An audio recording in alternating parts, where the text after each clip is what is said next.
Bonjour à toutes et à tous, bienvenue pour cette nouvelle édition d'Infonews Hebdo. Comme chaque semaine, nous revenons sur l'actualité et sur les faits marquants écoulés, en compagnie de Guy Hervier, le rédacteur en chef d'Informatic News. Guy, bonjour. Bonjour Thomas.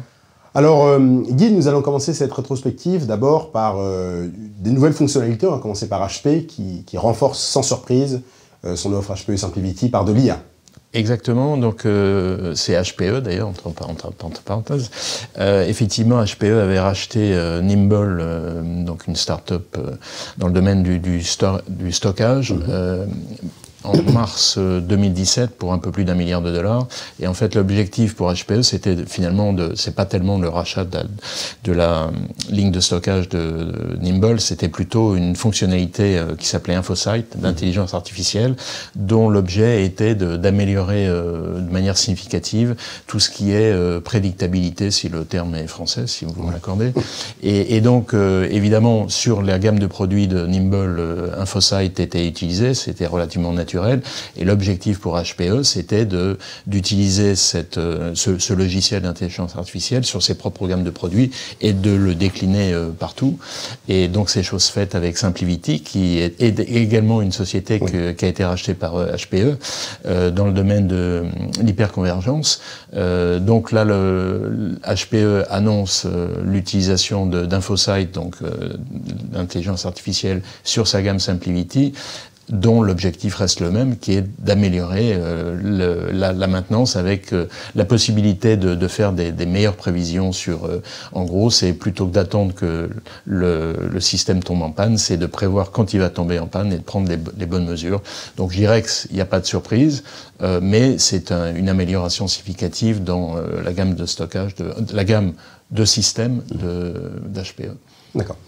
L'une des autres informations de la semaine, c'est un chiffre fourni par Ivanti qui indique que toutes les équipes IT, parmi les professionnels, n'ont pas encore migré vers Windows 10. En tout cas, que la migration est beaucoup plus lente que... Voilà, alors je dirais que là, il n'y a pas grande surprise non plus. On sait que d'abord, les migrations ne sont pas les choses les plus intéressantes à faire, si je puis dire, mais il faut le faire. Et là, en l'occurrence, c'est la migration vers Windows 10, et on sait que la date d'arrêt du support de Windows 7, donc ça, c'est un peu le coup près qui va tomber, hein, c'est prévu pour le 14 janvier 2020. Donc il y a une espèce de course depuis un certain temps, et je pense que tous les analystes, Gartner y compris, avaient prévu que les choses ne seraient pas faites à temps. Donc là, le chiffre d'Ivanti, c'est que 59% des entreprises, donc en gros 6 sur 10, n'ont pas migré la totalité des parcs Windows 7 vers Windows 10. Donc il serait temps de le faire, on va dire, mais ça, malheureusement, on ne peut pas faire grand-chose pour ça. Et je dirais que les motivations pour des entreprises pour migrer, c'est évidemment la première, c'est cette date couperet du 14 janvier. Donc ça, c'est très, je veux dire, ça s'impose à tous. C'est demain, en plus. Hein. C'est demain. Et puis après, il y a bien sûr tout ce qui est gestion des vulnérabilités et limitation du risque. Hein. C'est sûr que si on a un operating system qui n'est plus couvert par le support, donc on s'expose à des choses un petit peu embêtantes. Et puis viennent ensuite l'amélioration de la productivité. Et donc là, alors ça vient assez loin derrière, et on peut le comprendre parce que c'est vrai que, enfin, je sais pas si vous, en passant de Windows 7 à Windows 10, vous avez vu en tant qu'utilisateur une amélioration significative de la productivité. On peut en douter, mais en tout cas, on peut comprendre que je dirais que la motivation principale, c'est le fait que le support s'arrête en janvier, et donc il faut prendre les bonnes mesures. Alors, la semaine passée, bon, comme d'habitude, on parle toujours sécurité, hein, et cette fois-ci, il y a, et on le note, hein, et c'est une tendance qui se confirme depuis ces dernières années, une augmentation du volume de cyberattaques sur les mobiles. Alors, je dis encore là, sans trop de surprise, comme vous dites, on parle de sécurité, mais je pense qu'on va en parler tout le temps, puisque je dirais que maintenant c'est un sujet récurrent et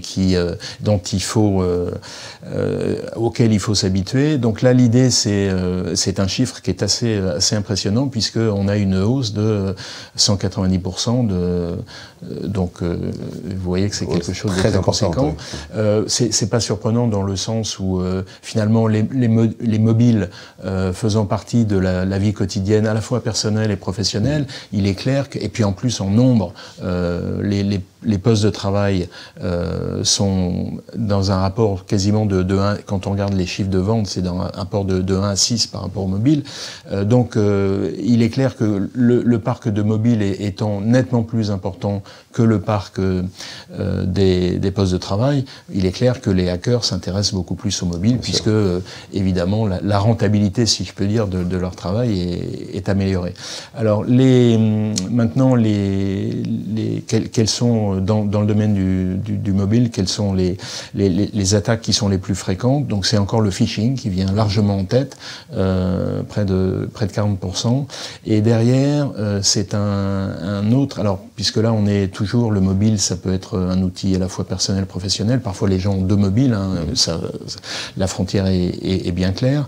Le deuxième problème qui vient derrière le phishing, c'est en fait des sites de contrefaçon. Donc en gros, ça veut dire qu'en fait c'est relativement clair. Ça arrive maintenant sur le mobile.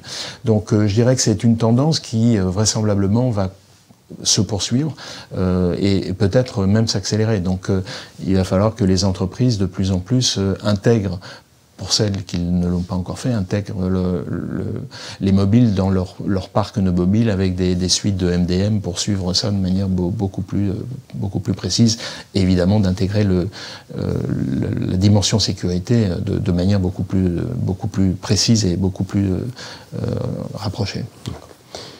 La semaine dernière, il y a un éditeur, Microsoft, pour ne pas le citer, qui a touché le gros lot, puisqu'ils ont remporté le giga contrat du Pentagone de 10 milliards de dollars, qui l'opposait notamment à Amazon.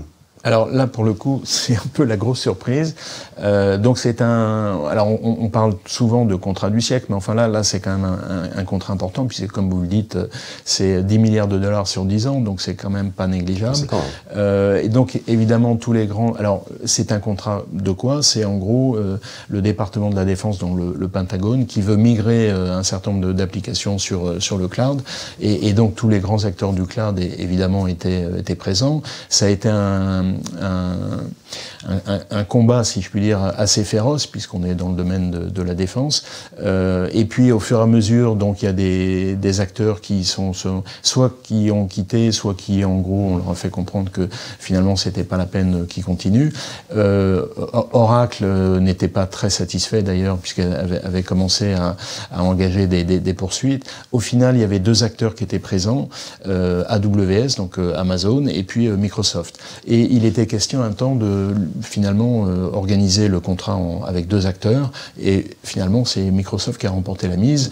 Alors il y a une certaine suspicion parce que AWS, on sait que donc c'est Amazon et donc c'est Jeff Bezos, et on sait que Donald Trump a une inimitié, je pense que le mot est assez faible, c'est pas beaucoup. Un peu plus que ça pour Jeff Bezos, et donc effectivement il y a une certaine suspicion qui serait de dire que Donald Trump a donné, je dirais, des indications pour faire en sorte que ça se fasse comme ça. Donc il n'est pas impossible que, là le contrat a été attribué, mais il n'est pas impossible qu'il y ait des suites qui soient... alors bon, Amazon n'a pas trop à se plaindre parce que ils ont déjà des contrats très significatifs avec le gouvernement fédéral. L'année dernière, je crois que c'était de l'ordre de 2 milliards de dollars, donc c'est quand même assez significatif. Mais bon, enfin en tout cas... Les choses en sont là, et je pense qu'on aura peut-être l'occasion d'en reparler. Alors pour finir notre section en bref, la semaine dernière a également été marquée par un rachat, une concentration parmi les hébergeurs, donc Digital Realty qui a mis la main sur Interxion. Exactement, et alors c'est un marché, le marché des hébergeurs qui est encore extrêmement morcelé, puisque le premier acteur, Equinix, a pas tout à fait 10% de part de marché, ou peut-être un petit peu plus, mais enfin c'est l'ordre de grandeur.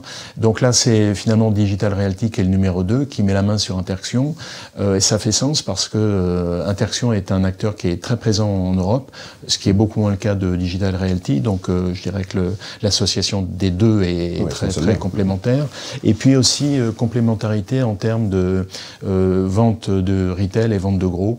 Et donc de ce point de vue-là, ça fait sens. Alors c'est un rachat qui a été de l'ordre de un peu plus d'8 milliards de dollars, donc c'est quelque chose de assez significatif. Et je dirais que la prime est sans doute moins importante qu'elle ne l'est dans d'autres secteurs. C'était de l'ordre de peut-être 10-20%. Parfois on a des primes de rachat sur le dernier cours de l'action qui peut être bien plus élevé, mais on sait que ce marché de l'hébergement est un marché assez tendu, donc il n'est pas surprenant que cette prime soit moins importante que ce qu'on peut voir par ailleurs. Mais en tout cas, c'est une lente concentration dans ce marché de l'hébergement qui est en cours et qui va vraisemblablement se poursuivre. D'accord. La semaine passée a également été marquée par d'autres données sur le cloud. D'abord, la donnée, la domination des 4 acteurs mondiaux, des 4 géants du cloud, se confirme d'une part. Et puis d'un autre côté, on a une réaction des Européens avec les Allemands et les Français qui tentent de concevoir un cloud européen. Alors, effectivement, là, pour le coup, on parlait d'émiettement. Là, on est sur un marché qui est le marché du cloud public qui est très concentré, puisque les 4 premiers acteurs qu'on connaît, le 4e est relativement nouveau, c'est Alibaba, mais les 3 premiers, on les connaît, c'est AWS, Microsoft et Google. Les 4 premiers font plus de 70% du marché. Donc ça, c'est les derniers chiffres de Synergy Research. Donc c'est quand même très, très important. Et je pense qu'on a rarement vu un marché aussi jeune. Le marché du cloud, ça a 10 ans à peu près, hein, pour simplifier, peut-être un petit peu plus. Un marché aussi concentré, aussi rapidement. Donc ça veut dire que ce sont des acteurs qui ont un poids très important. C'est pas très surprenant dans la mesure où c'est un marché qui est une activité qui est extrêmement capitalistique, qui nécessite des investissements considérables que assez peu d'acteurs peuvent se permettre. Et donc, effectivement, pour faire le lien, il n'y a pas de lien direct entre les deux, mais il est clair que les Européens sont absents, si je puis dire, de cette activité. Alors, il y a des acteurs en France, hein, OVH, et c'est une excellente réussite française. Mais toujours est-il que Bruno Le Maire, qui est le ministre de l'économie, avait fait des annonces il y a quelques semaines pour réagir un peu sur cette domination américaine, faire en sorte qu'on ait un cloud français. Donc, je ne veux pas revenir sur les expériences précédentes, mais là, c'est une nouvelle tentative qui s'appuie sur des réalités. Donc là, il y avait OVH d'un côté et Outscale, donc c'est Dassault Systèmes de l'autre, et on a bien conscience que cette dimension française est insuffisante, et donc Bruno Le Maire a relancé une initiative là pour le coup européen, et donc évidemment les acteurs français c'est ceux qu'on a cités, les acteurs allemands ce serait une association franco-allemande pour commencer, avec un appel plus large sur d'autres acteurs européens. Côté allemand, on parle de SAP, Deutsche Telekom et Deutsche Bank pour le financement. Donc progressivement, les choses ont l'air de se mettre en place et l'Europe réagit et essaye de faire en sorte qu'elle ait son propre cloud. Alors on parle de cloud souverain, là on est une dimension franco-allemande, mais en tout cas c'est là la dimension européenne est certainement la bonne. Donc je dirais que les choses vont se mettre en place, ça va demander peut-être un petit peu de temps, mais en tout cas on s'appuie sur des acteurs existants. On ne fait pas la même erreur qu'on a fait il y a avec CloudWatt et l'Energy. Voilà, exactement. Bien nommé, d'accord. Alors, dans les semaines qui viennent, il y a 2 événements qu'on connaît, Microsoft Ignition et Microsoft Envision, qui se tiendront à Paris. Alors effectivement, donc c'est la semaine prochaine, c'est le 13 et le 14 novembre. Alors on se souvient des Tech Days, et puis après il y a eu Microsoft Experience, on a changé de nom, et donc là en fait, finalement les 2 manifestations, Ignite d'un côté et Envision de l'autre, donc plutôt l'une orientée développeur et l'autre orientée utilisateur, donc des DSI, s'intègrent maintenant dans un tour mondial, si je puis dire. Donc effectivement, les deux manifestations arrivent à Paris. Alors cette la nouveauté, c'est que c'est à la porte de Versailles. Ça avait l'habitude d'être au Palais des Congrès. Donc c'est le 13 et le 14 novembre. Et pour Envision, donc est plus orienté sur les DSI, les entreprises utilisatrices. Il y a évidemment le thème de la transformation numérique qui est un peu tarte à la crème. Néanmoins, avec la présence d'entreprises très connues, hein, puisqu'on a AXA, on a Accenture, on a la RATP, et à chaque fois c'est le patron de l'entreprise qui vient. On a la PHP, donc c'est, je dirais, un beau plateau pour cette manifestation. Donc ça, c'est la semaine prochaine, et ça veut dire que si les gens sont intéressés, il faut qu'ils réagissent assez rapidement. D'accord. Et pour finir cette rétrospective, Guy, alors pas vraiment un coup de gueule, pas vraiment un coup de cœur, mais une dernière information sur le cloud. Selon une dernière étude, il apparaît qu'une bonne partie des services souscrits en cloud ne sont pas utilisés. Alors effectivement, c'est le cabinet Insight qui publie régulièrement des données sur l'utilisation du cloud. Et donc là, c'est une donnée dont on avait déjà parlé, qui était proposée par un autre cabinet, selon laquelle un tiers des applications, des contrats qui ont été signés sur le cloud ne sont pas utilisés. Alors il faut faire attention parce que en fait, l'idée c'est pas de dire en gros l'application n'est pas utilisée, c'est plutôt de dire toutes les fonctionnalités de l'application ne sont pas utilisées. Et c'est pour ça qu'il faut faire attention sur ce chiffre qui peut, je dirais, au premier abord apparaître absolument invraisemblable, parce que en gros un tiers c'est beaucoup, mais c'est un peu, je pense que l'idée c'est un peu, si vous prenez le cas d'Office par exemple, quel est le pourcentage de fonctionnalités que vous utilisez? 3%, 5%, 10%.